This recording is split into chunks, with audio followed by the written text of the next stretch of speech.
बार्शी तालुक्यातील आगळगाव ते पायघण रस्त्याच्या दुरुस्तीसाठी सुरू आहे आंदोलन। मागच्या 25 वर्षापासून या रस्त्याची डागडुजी दुरुस्ती केली नसल्याचा शेतकऱ्यांनी केला आरोप। पावसाळ्यात या चिखलमय रस्त्यातून वाट काढताना शेतकऱ्यांना मोठ्या अडचणींचा सामना करावा लागत असल्याचे आढळून आले आहे। दरम्यान या रस्त्याचे डांबरीकरण मिळालं होतं, पण मंजुरी मात्र काही कारणास्तव रखडली आहे। काम या रस्त्यालगत जवळपास 200 ते 250 शेतकऱ्यांचा आहे राबता। रस्त्याच्या डांबरीकरणाच्या कामाला तात्काळ सुरुवात नाही केली तर सार्वजनिक बांधकाम विभाग अधिकाऱ्यांच्या खुर्चीवर चिखल टाकण्याचा इशारा शेतकऱ्यांनी दिला आहे। मी महादेव गंभीरे, आगळगाव ते पायगण वस्ती हा रस्ता इतका दुरावस्था झालेली आहे की त्या ठिकाणी मजूर जाण्यास सुद्धा नगमनीत आहेत।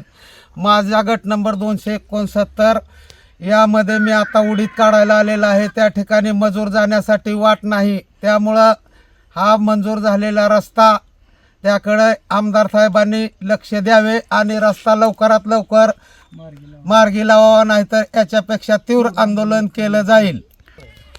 आज जे मी हे आंदोलन करत आहे हे चिखलात बसून करत आहे। या आंदोलनाची जर दखल अधिकाऱ्यांनी नाही घेतली तर इथून पुढे हा चिखल माझ्या अंगाला लागलेला त्यांच्या टेबलवर नेऊन त्यांना दाखवल्याशिवाय राहणार नाही।